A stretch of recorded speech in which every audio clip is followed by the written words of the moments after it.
Great. Good. Welcome to this Investor Lounge session. We have a wonderful session ahead with an even greater guest, and Parul will introduce him in a second. But before we come to this one, for those of you who don't know yet what DueDash is, just as a quick introduction, DueDash is a groundbreaking investor relations startup hub that really simplifies the whole investment process for startups investors, from deal flow to due diligence, up to updates and portfolio management, ensuring that you can very easily go through that complex process, as too many startups still fail by fundraising, and too many investors also spend too much time and money to actually find the right startups and engage with them. And for that, we created DueDash.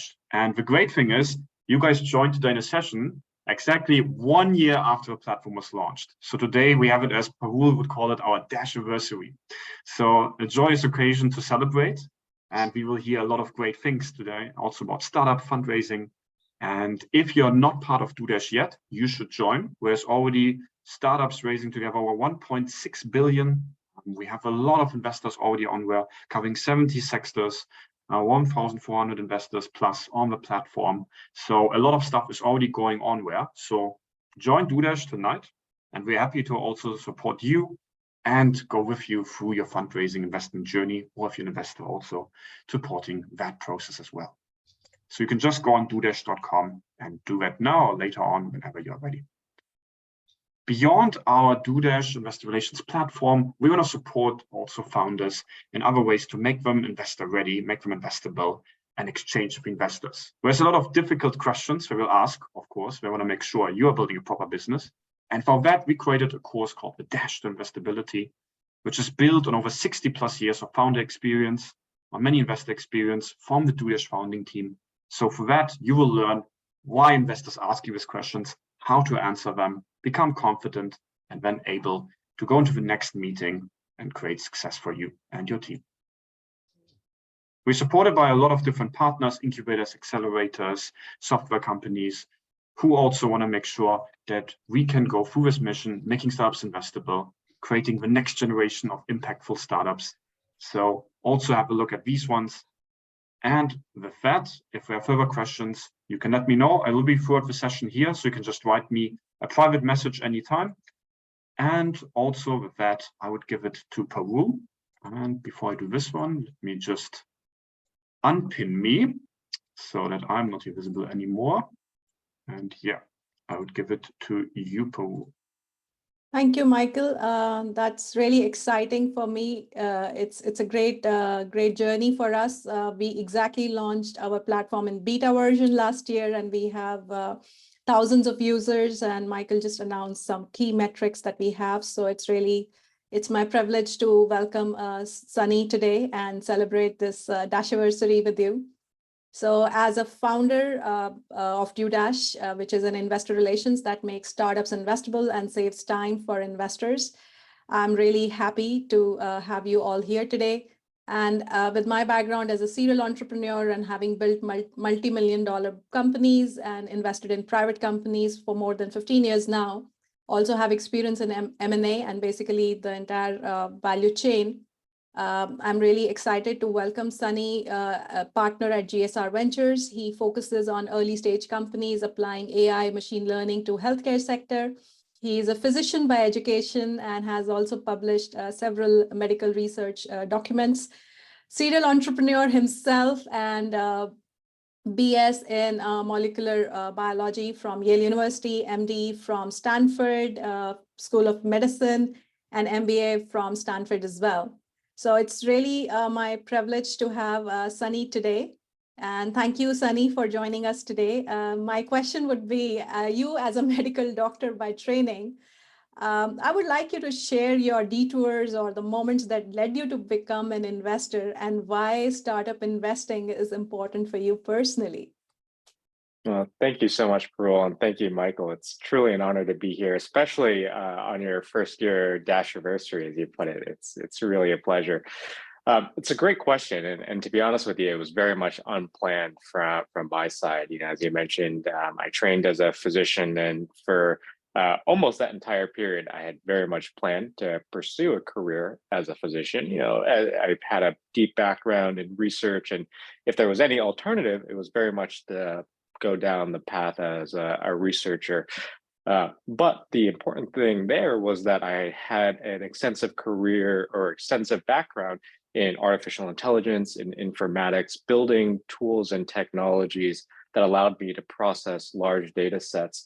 And at the time, all of those technologies, informatics, big data, or even AI, really only had a grounding to process large data sets. There were no commercial applications, but that was starting to change, roughly around 10 years ago. We were starting to see potential for those technologies beyond just research applications. This was around the time you had companies like DeepMind building things like AlphaGo, which for the first time ever, we saw applications beyond just research.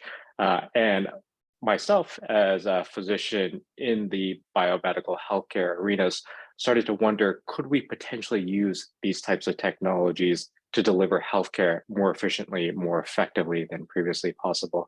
I don't think it'll come as a surprise to anybody in this room. Healthcare is delivered, unfortunately, very, very inefficiently in many different domains. And it occurred to me that potentially we could use these technologies to do things better. Being a physician is an incredibly rewarding and incredibly valuable career. However, as an individual physician, you can only impact so many different people, maybe hundreds or thousands of people over the course of a year, over the course of our career, tens of thousands of folks, but not really many more folks than that. It doesn't scale. Whereas I thought potentially as an entrepreneur, you can do much more than that, which is what led to me to one of my startups, which was, as you mentioned, Parul, using that technology, NLP in that case, to monitor patients remotely, to prevent them from coming back to the hospital after they had been discharged. This tied into, in the US, the Affordable Care Act, which was putting in place incentives to prevent that. Long story short, we found that instead of using human labor to do that task, you could use technology to do that, not just an order of magnitude, but 2 orders of magnitude. So 100 times more efficiently, more effectively. And that's what's got me so excited about the role of technology in healthcare. This was very, very early in technology really being applied to healthcare at scale. So for me personally, I ended up shifting slightly from the entrepreneurial side to the venture side, as there was a opportunity for me to do this, not just in one portfolio, one company, but across a portfolio of companies. But it ended up being very much driven by the same goals, which is, could we use technology to have a truly transformative effect across the sector, not just impacting, again, those tens of thousands of lives over the course of my career, but potentially hundreds of thousands, potentially millions, tens of millions, if I was successful, maybe even hundreds of millions of lives, which is what I was really excited by. What a journey. Amazing. It's so inspiring to see that you've taken that detour and you wanted to create an impact at a much larger level. So I would like to ask you, what is the high-level investment thesis for GSR Ventures? And fundamentally, because you spoke about software, and I like that. That's my life. That's my background, software altogether. And as an investor, I do invest in AR, VR, and I have an investment in digital therapeutics as well. So I would like to understand from you, what kind of evidences do you look for in a software business that helps you to make those decisions, investing decisions, and create an impact, what you think the impact a particular company like that should create? Yeah, let me start at the high level first, and then I'll come down to the details. But the high levels, we actually do invest across a variety of different sectors, but we're increasingly really focused on healthcare technology. And the way we define that is any emerging technology. You brought up a couple of great examples. You mentioned AI and machine learning, but also VR, also things like digital therapeutics. So any emerging technology with the goal of ultimately delivering healthcare services more efficiently, more effectively than previously possible. That can range from directly delivering healthcare services to patients, or sitting on the back end, providing support, tools, infrastructure that ultimately lead to delivery of healthcare. But there are a couple of things that are important. One, it has to be truly transformative in nature. So we don't really spend too much time on doing things 2%, 5% better than previously possible. That can be important. But where we spend our time is really looking at opportunities to deliver healthcare 2x, 3x, 5x, in some cases 10x or even 100x more efficiently, more effectively than previously possible. And two, it has to be something that can truly scale. So the heuristic that we apply there is that all of our companies need to be able to scale to $1 billion or more in revenue, not just in market cap, with the belief that that size and scale is necessary to have a meaningful impact on the healthcare ecosystem as a whole. If you look at some of the more detailed metrics, we do invest, very early, all the way from seed stage companies through, for us, Series B or even Series C stage companies. And of course, the different metrics can apply to those types of companies. But what we're looking for is some indication that the company has that initial product market fit. Is there a demand from that customer for what you're trying to sell to them? And again, that differs from a seed stage company through a Series B stage company naturally. But is there ultimately some pull from the market for what you're trying to sell? Is there a product that you actually have in hand? And do you have the team really to build that out? And I can dive into any of those specific topics in more detail. Okay, thank you. So at DueDash, we have a living model, which is called as a 5T model for assessing a startup as an opportunity, which is team, timing, traction, technology, TAM, which is a market opportunity. And you touched upon all of that. And in the life sciences company, in the healthcare space, and you yourself being a physician, with research and a whole lot of background building businesses. So what kind of technical skills are essential for a team? I think it's really relevant when somebody is trying to make an impact in the space specifically. So what kind of skills do you look for in a founding team? What are the critical traits that are important for you personally, as well as GSR Ventures? Are there any, you look for some early red flags? What would be an ideal team for a venture in such a space? What kind of evidences that you look for in a team? Yeah, and again, this comes down to the stage of the team. Again, we've invested everything from a company that's just a founder or just a couple of founders through a later stage company that already has those 30, 40, 50 people in place. So I don't want to say that there's a fixed expectation where everything already has to be in place before we'll invest. But as a company matures, there are absolutely roles that we're looking to have filled, or at least the company's thinking about having those roles filled. There's also no one single founder archetype that we'll invest in. We've invested, as an example, of the go-to-market style CEO or founder archetype. We've invested in the engineering or product style archetype. So there are different ways to approach this. That said, to answer your question more directly, at a certain stage, as the company matures, it is very important to make sure that the company has filled out the product and technical roles. So that's something that we'll look for. Is this company able to build out the product and build it out better than the rest of the field? Does the company really thought through the go-to-market strategy, especially in healthcare? This tends to be where most companies end up stumbling, just given the nuances and intricacies of navigating the landscape, navigating the regulation, navigating how to sell to these types of customers. And then do they actually really understand the customer? Whether that's having somebody from that customer base, that quote unquote chief medical officer, or that perspective in-house in the founding team, in the advising team, in some capacity. Many of our founders or founding teams tend to have that in the actual founding team, but it's not a necessity. If you don't have that in the founding team, we strongly advise having that either as a founding advisor or somebody that you're bringing on board very, very soon thereafter. The best companies tend to incorporate that perspective very early on. Otherwise, you just tend to start off at a disadvantage just by not incorporating that, from our perspective, core viewpoint into the product design, into the pricing design, into the go-to-market strategy. Awesome. So a lot of investors say that timing is one of the critical factors for a company's success.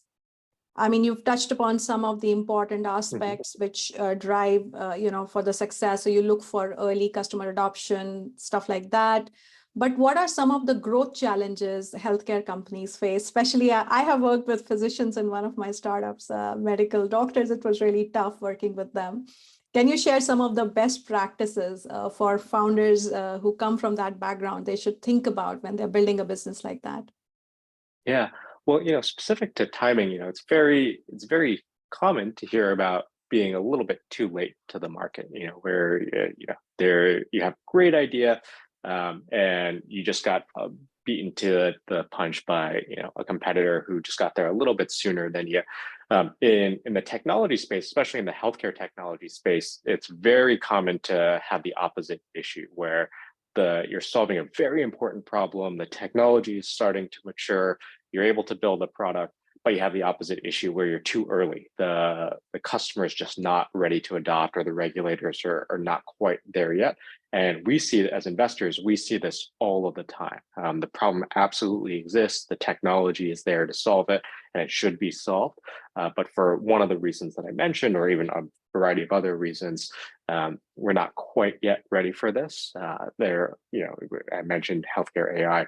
We see this all the time in that space, where if you take any of the applications that you can think of, we probably should have much more adoption than we do.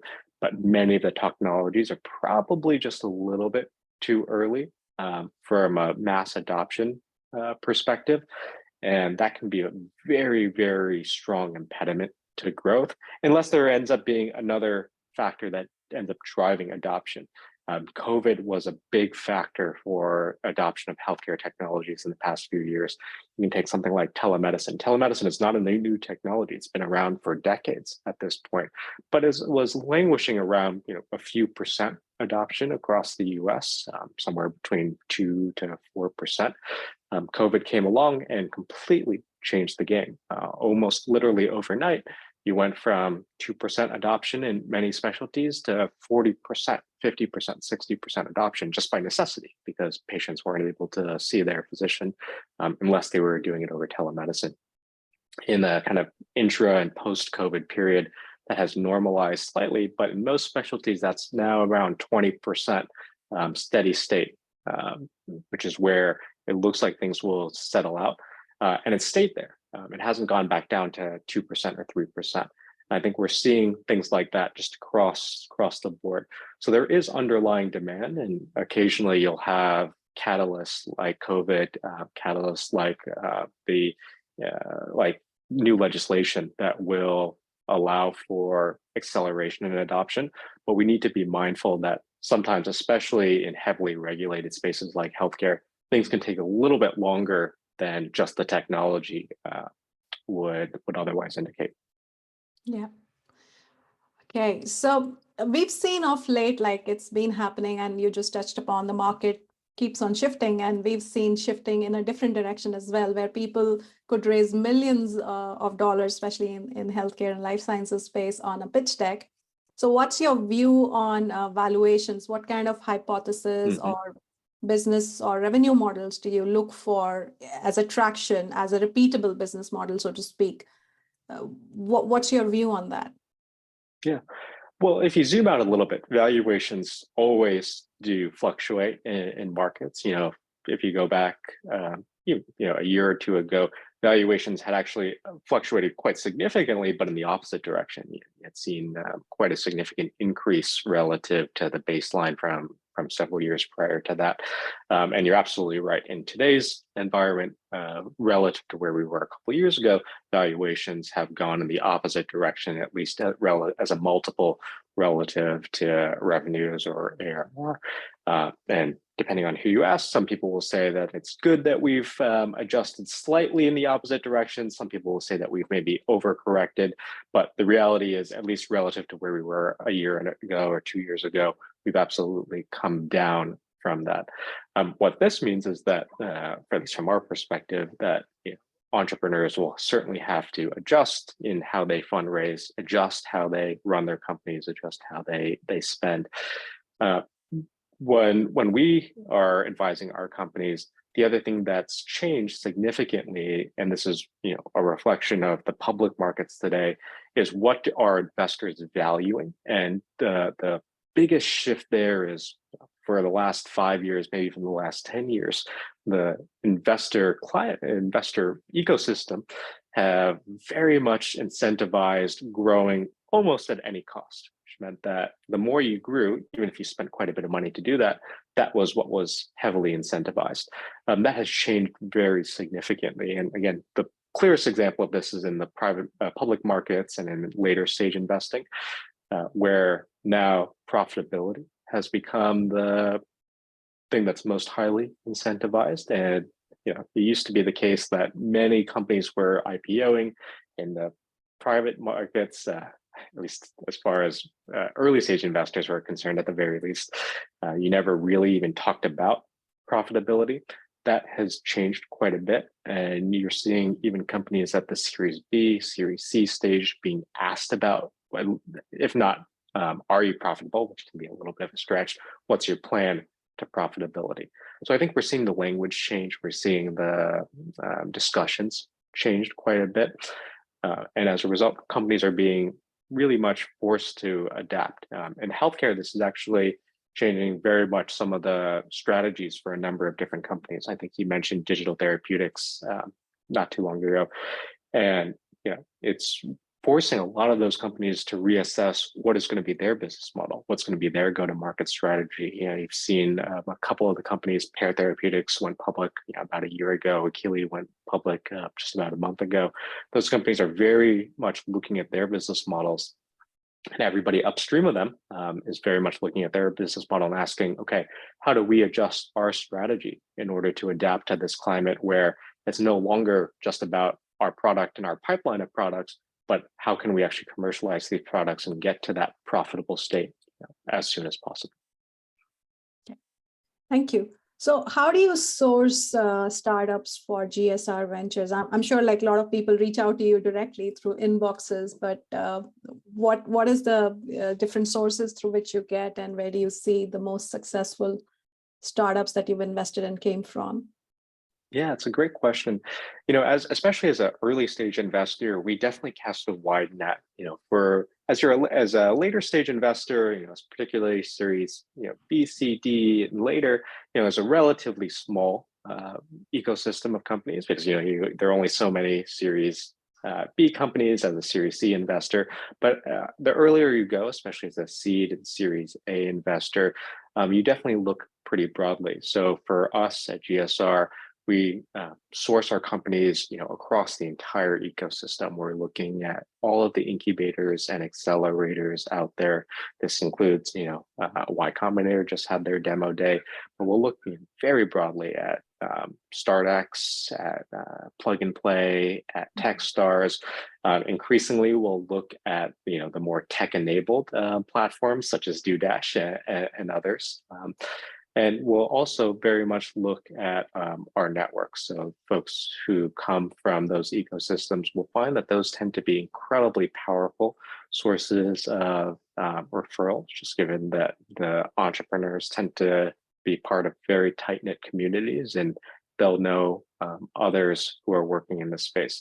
So we end up casting a very, very wide net, folks, whether they are coming to us directly, coming through us via referral, or coming through us through this broader ecosystem of incubators, accelerators, and other platforms that are helping support this ecosystem. Awesome. So just for the benefit of the audience, because we know we've had some people joining in after Michael made the early introduction. So people who don't know about DueDash, we have a structured platform for startups to share their fundraising profile along with a secure data room, where you can upload your fundraising information like pitch decks, one-pagers. And if there is a right fit, then the engagement can be built right from there with the investors. And startups can progressively open their data room if those conversations are going well. And startups can also share their monthly and quarterly updates right from the platform to the investors, which will land up in their inboxes, as well as the investors who are registered on the platform. They can view it within the system once they come up. So it's a complete ecosystem for investor relations in one single system. And for investors, it's right from the deal flow through to due diligence and portfolio management and tracking in the system. So those of you who don't have an account, please go right ahead and set up your free profile. And investors can also just register and access the deal flow and perform due diligence and track the portfolio. So Sunny, I would like to ask you, if you had a crystal ball and with your assessments, what do you think would be the drivers of success in the industry going forward in the next decade or something? What are the apps or solutions you think will probably will face more challenges than what we see today? And what kind of creative solutions do you think can bring about really a disruption or change that you seek for that you haven't seen so far? Yeah, it's a great question. And of course, it is difficult to predict. But if I go back to my first principles, what's going to drive transformative change?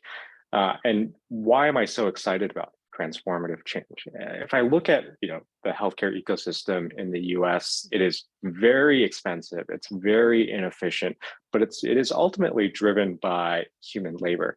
Whether that's physician, whether that's nurses, whether that's, other providers, mid-level, doesn't really matter.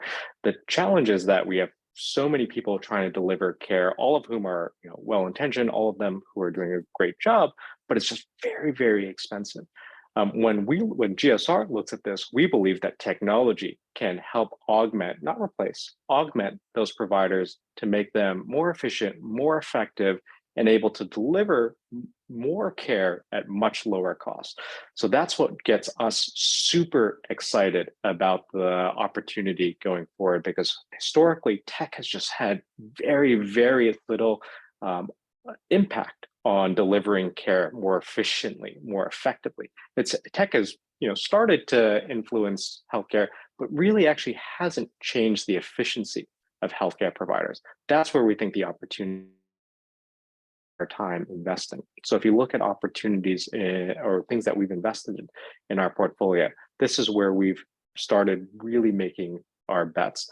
Look at companies like Medable in the decentralized clinical trial space. By decentralizing clinical trials, they can increase the speed and efficiency of clinical trials by 2x or more. It means, if you do that at scale, you can potentially cut the cost of clinical trials by half. If you look at a company like Alpha Medical in the asynchronous healthcare delivery space, they can actually cut the cost of delivering a medical visit, not for everything, but for the vast majority of needs. And they happen to focus on women's health. So that vast majority of needs that a woman might have by or more. So if you have an urgent care or primary care need, you can now get your care delivered by 5x cheaper than it would cost you to go to your primary care doc. If you look at a company like Oso VR in the surgical training space, they've shown that they can improve the training experience for a surgeon. And because it's a VR experience as opposed to the more traditional training experience, that's far more accessible, far more repeatable, and a far lower cost training experience than a more traditional training simulation. So I think those are the types of opportunities we think that are going to be scalable, that are going to be transformative, and that we are really going to be able to use to move the needle on what the future of healthcare is going to look like. So that's where we're most excited.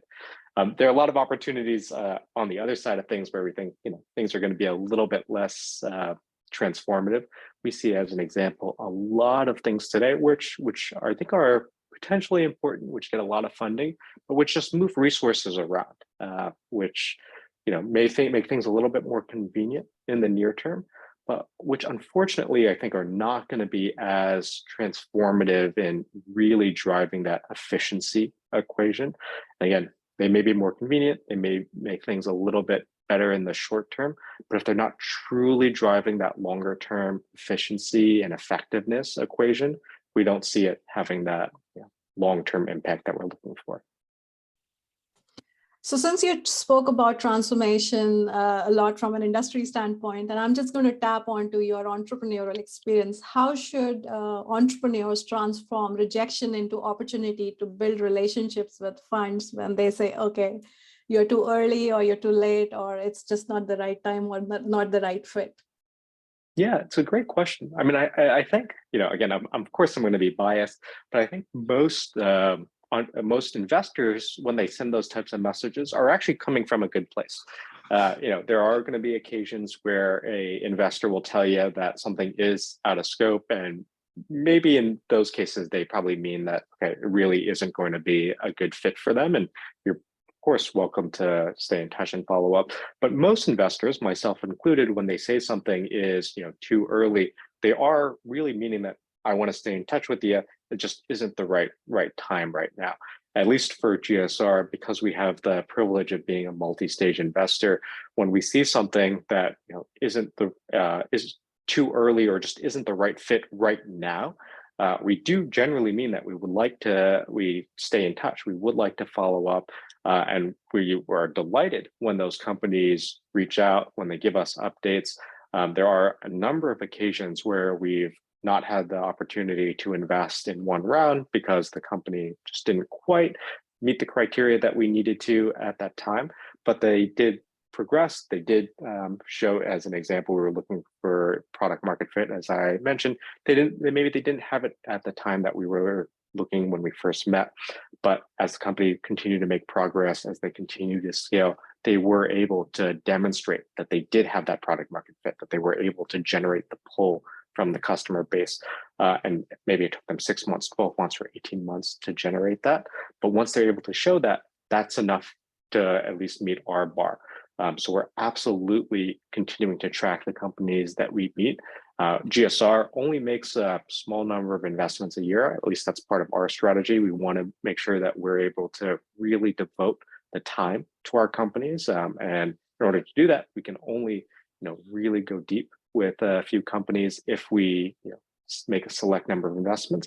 But that means that we absolutely want to stay in touch with the companies, even the ones that we pass on. So my advice to entrepreneurs is, even if you sometimes don't get the response that you're hearing from, find ways to stay in touch. The methods that I really like are newsletters quarterly or semi-annually that you can send to all of the investors or contacts, advisors, et cetera, that you're in touch with, and find a way to make that a little bit lighter touch for yourself. So automate that process, and then find ways to stay in touch with those colleagues. So I highly recommend that you do that. And then next time you're ready for a fundraise, those folks are already aware of who you are and thinking about you throughout that period. Yep, I can totally underline that fact. It's educating the investors and building the trust and the relationship and showing that you're progressing, and probably they get excited about it. And just, that's how things take the progression. So, Sunny, I have some quick rapid fire questions for you to answer in short sentences. Are you ready? Sure, let's do it. Okay, so a great 1-minute introduction. What kind of elements should it contain when talking to an investor like yourself? The best thing about a 1-minute introduction is that it's 1 minute. But I think in addition to that, it should really contain why you're passionate about what you're doing, how you're going to make a difference, and then why you are the best person suited for this mission, this role, this vision. Share one craziest idea that was ever pitched to you. NFTs for the pharmaceutical industry. Okay, that's interesting. And what are some of the latest trends and technologies that you're watching and feel strongly about? Oh man, that's going to be a tough one to answer in a minute. Latest trends and technologies. I think one thing I'm really excited about there is how can we deliver care and access to care to those that are less privileged or underserved. One group of folks that I think that are getting a little bit more attention recently are the Medicaid population, but in general, really the underserved and underprivileged communities, and how can we provide care to them more efficiently than we have previously. That's very, very nice. So who is your childhood inspiration? Childhood. Man, I don't know if this is what you're looking for, but my childhood hero, who I still think is fantastic, is Spider-Man.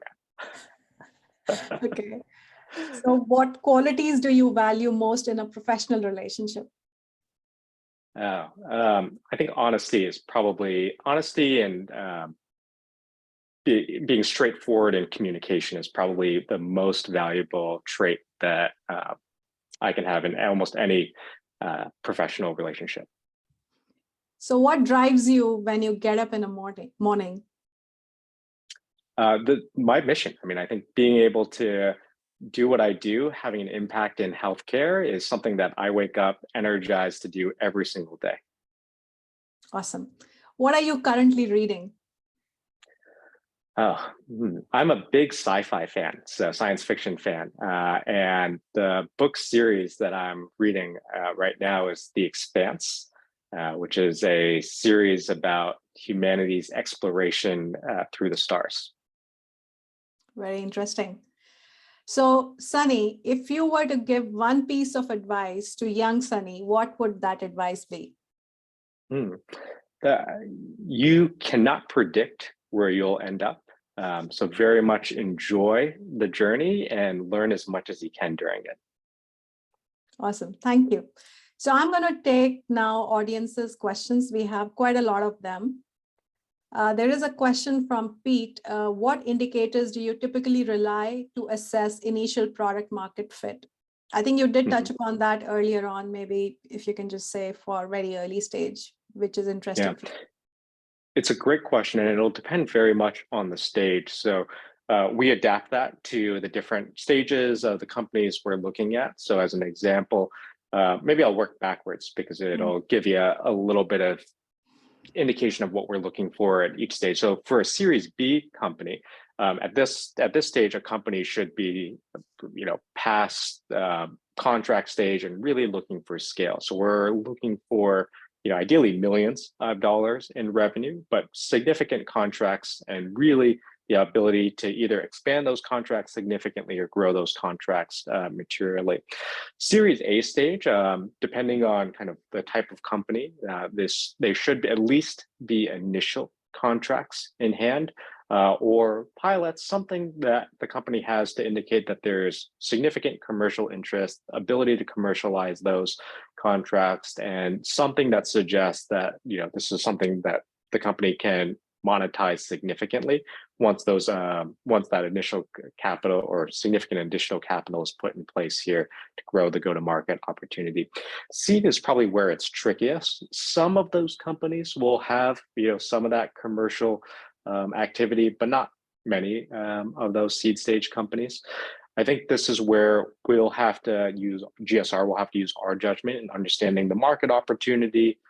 Do we actually know this space? Do we understand the pull from the sector? Does the company have connections in place to really be able to say, once I've, assuming depending on how mature the product is, once I have the product in place, I'll be able to actually go out and sell this. So depending on how much we know the space, we'll actually be able to go out and diligence that directly by talking to our network of folks, whether that be in the health system space, the payer space, the pharma space. Depending on how much work the company has been able to do, they'll be able to bring out and say, look, we've actually done this work, we've surveyed this, we have the experts. You can say as soon as we've built out this product. But I think that's where the more the company is able to do, the more sophisticated that will appear to us. If the company, for whatever reason, they don't have to, if they haven't done that, then the more burden there is on the investor. But wherever they are on the spectrum, that's what we're looking for. Okay, so this is an extension to the previous question. So what are the top KPIs, like 1 or 3 or 5 top KPIs that you look for in a product market fit, and for a founder that conveys to you that there is a understanding of the client and the market? Yeah.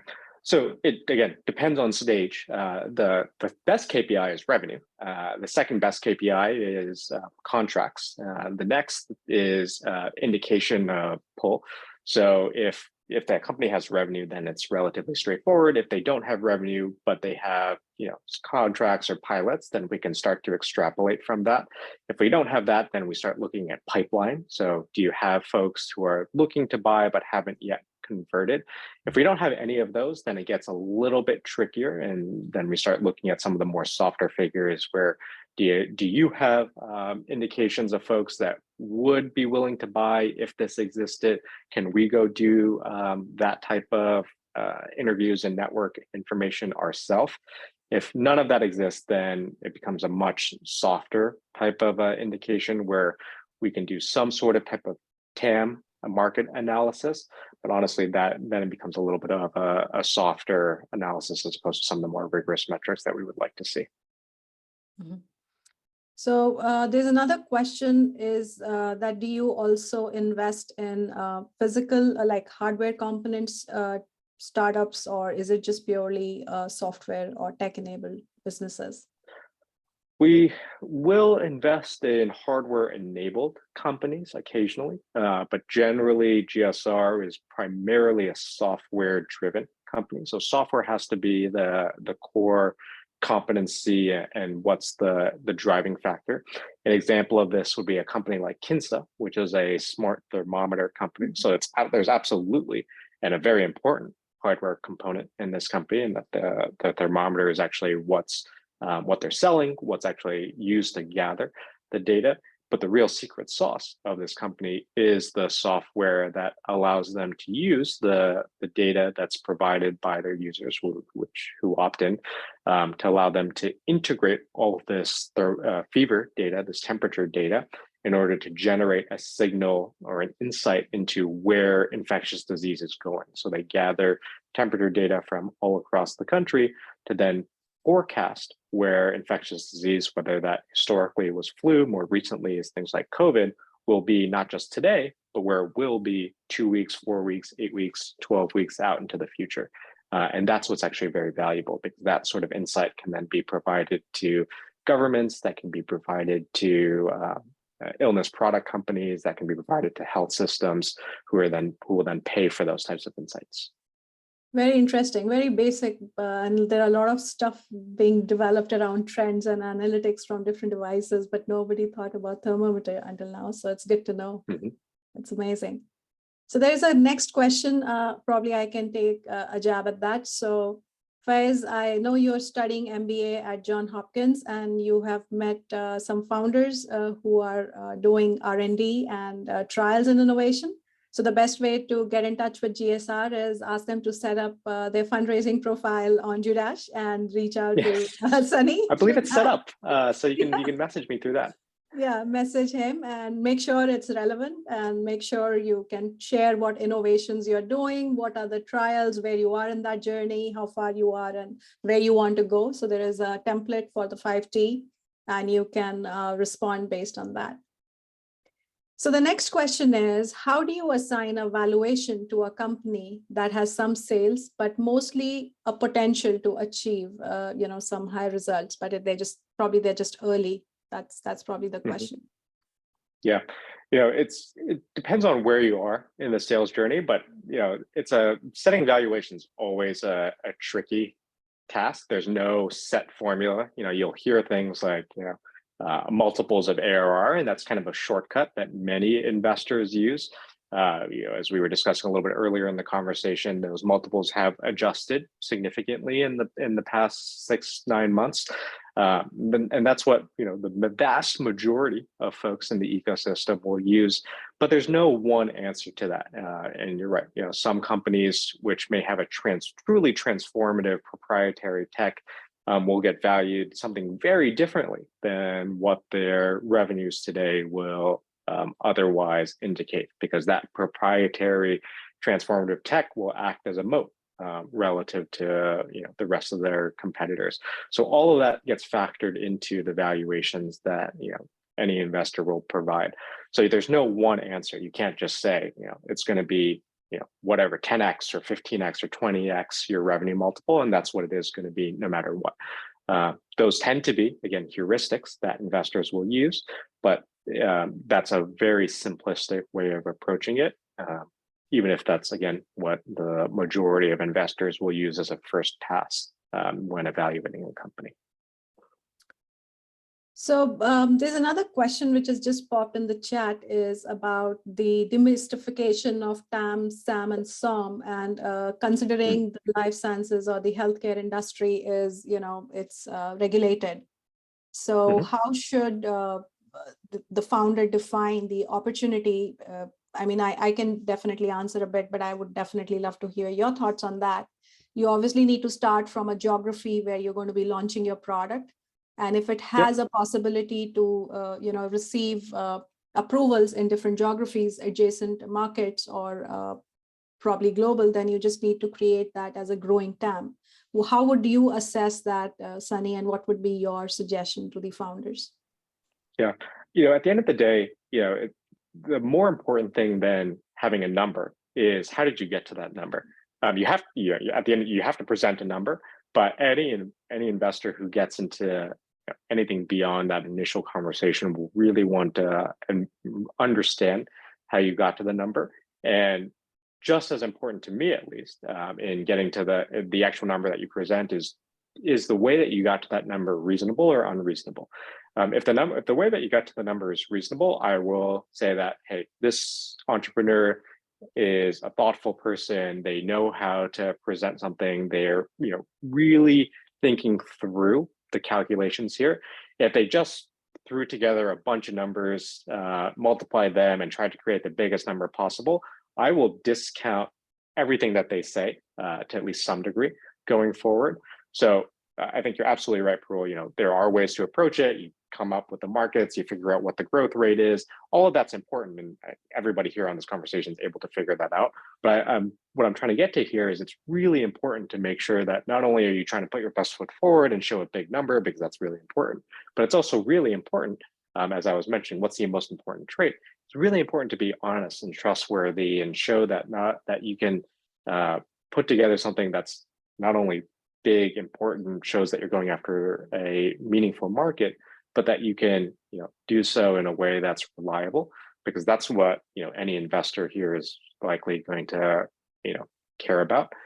So those are the things that I would make sure that you're also accounting for, in addition to optimizing for a large TAM or SOM as you're putting together your market sizing. Thank you. So the next question is, are there any countries or the regions from which you expect a lot of innovation and impactful startups to come from for the next decade, and where you keep your eyes and ears on to get the opportunities from? Yeah, that's a fantastic question. I think we're certainly biased, at least today, towards the US for a couple of different reasons. The most obvious of which is that it's still today the largest market, and still today where the willingness to pay for these types of technology is the highest. But I do not believe that the US is going to be the exclusive hub of innovation, in any of these sectors, including in healthcare technology.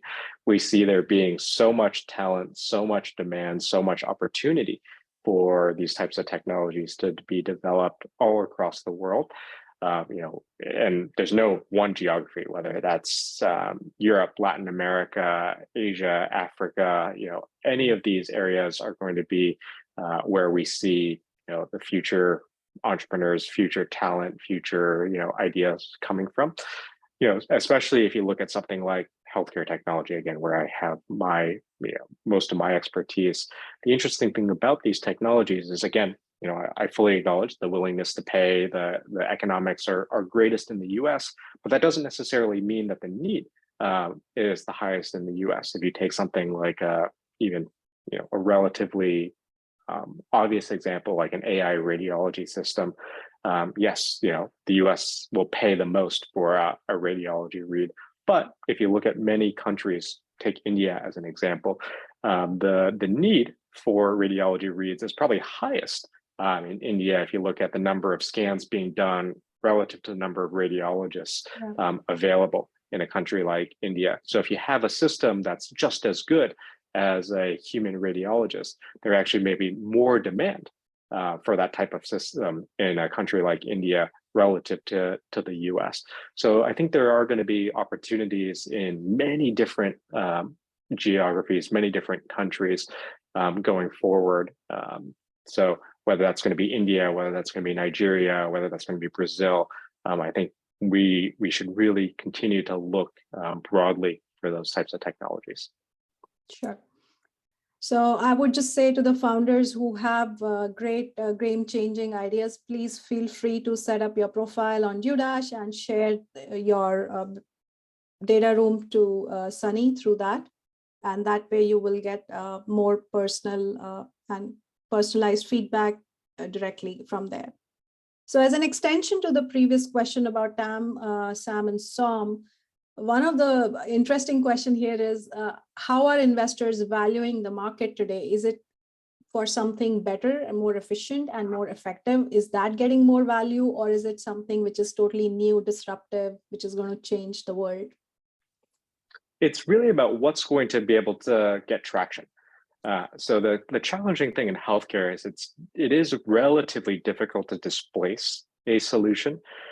So if something is better, then that's great, but is it going to be better enough to displace an existing solution? So I'll give you an example. Every day there are companies out there with a better EHR, electronic health record, and there are many ways you can make an electronic health record better than the existing incumbents. But Epic and Cerner and a couple of the others have such a strong, foothold, such a strong entrenchment across the health systems, and the market is actually quite large. The question I'll always ask is what you're going to do strong enough or better enough to displace an Epic? That is a really high bar to clear. It's tough to see, what you have to do to displace an Epic. Now, if you can do something truly transformative, something that takes the amount of time a physician has to input a note from 2 hours a day, 3 hours a day to 5 minutes a day, and many companies are working on that. That could be transformative. That could be disruptive. So that could be something that I could see displacing an Epic. Now, probably doesn't necessarily, the companies that are working on it aren't necessarily trying to displace an Epic. Let's just say you had an EHR that could somehow change the amount of input time so that you're now making your physicians, your care teams, literally twice as efficient. That would be interesting because that would be truly disruptive. If you're just making the interface 10% better, 20% better, that is actually a pretty nice improvement. But is that really going to be enough to displace an Epic? Probably not. So it depends a little bit on the specific sector you're talking about, the specific application. But the question I would ask is more specific, is the improvement enough to displace whatever is out there? And just realize that in healthcare, the bar for displacement tends to be relatively high. Okay. So the next question is, a startup has locked a major partnership and need to raise capital to execute this partnership at scale. So what would be a good approach for this startup to approach a VC? So I'm not sure what this startup is doing. I think it's more of a generic question that I think they're going to, through this partnership, potentially acquire customers or deliver their product. I think it depends. It's a lot of variables in there. If you have a partnership with Amazon, then you can definitely deploy your product very quickly. But it totally depends. I think it's a very vague question. I don't know if you want to take a jab at that. I can touch on partnerships in general, because partnerships can be extremely valuable, especially when a company is starting off. The main thing I'll say about partnerships is make sure you get your incentives right with the partner, because that can be the most important thing to making a partnership successful or not. Many times we've seen companies tout partnerships and say that this is going to definitively make a company successful, only to see them not pan out the way that they would like. And 9 times out of 10, the reason that partnerships don't work out is that the incentives didn't quite line up the way that either the company or the partner expected. As an example, if it's a go-to-market or sales partnership, if the salesperson on the partner side is not incentivized to sell the company's product, they're only incentivized to sell what they're selling, you're very likely to not see the sales uplift that you were looking for. So always focus on what the incentive is as part of the partnership. So that would be the number one thing. The only other thing I would add to that is if you are going to take a partnership strategy, it's especially for an early stage startup, focus on only a few. Some companies tend to try and go to market with 8, 10, 12 different partnerships. Almost always that doesn't work as well. You're much better suited going to market with 2, maybe at most 3 strong partnerships, as opposed to a half a dozen or a dozen much looser partnerships. Yeah, definitely. So there's a question around the focus of GSR Ventures. I know it's healthcare, but if you could just clarify what kind of softwares do you invest in? And I know there is a geographical focus also from investment. Maybe if you could clarify that for the audience. Yeah, so we'll invest in almost any software that's applied to healthcare. A couple areas that we won't invest in is that we won't invest in a pure medical device. We won't invest in a pure biotherapeutic. But any software that has an impact on delivery of healthcare, as I mentioned, that can be anything from direct healthcare service to something on the healthcare infrastructure side. That can be supporting a life sciences company, that can be helping support a payer, that can be supporting a health system. This can also be even something directly to a consumer in the healthcare arena. But it has to be a software-driven solution with the goal of ultimately delivering healthcare services more efficiently, more effectively than previously possible. Thank you. So I just have one last question before we call it a wrap, and probably just a couple of minutes over the clock. I hope that's okay with you, Sunny. Sure. So there are numerous health apps today, right from weight loss to diet management, and this market is evolving. So how do you see for the next 10 years, how should the founders for such apps navigate the market, especially for health coaches and AI automation coming along? What is your view on that? Yeah, I think that there's a lot of opportunity in that space. There's no question that there's demand from consumers, from users. I think there's also a lot of noise, which makes it a little bit challenging. If you take any of the categories you mentioned, whether it's fitness, nutrition, weight loss, mindfulness, you open up the App Store, there's probably hundreds in any of those categories. So it can be a little bit difficult to differentiate yourself.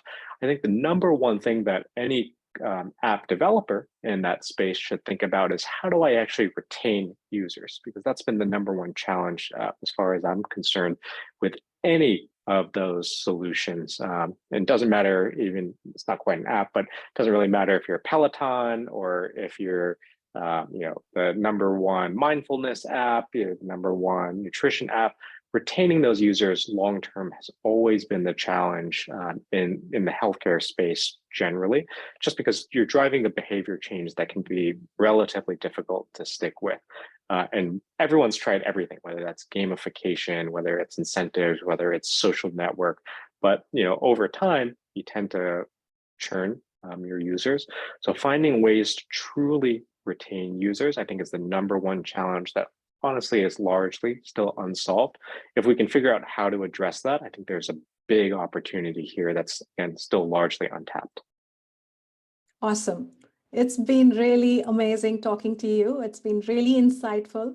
I know you're on DueDash platform, and I'm sure a lot of founders there will reach out to you who are here today.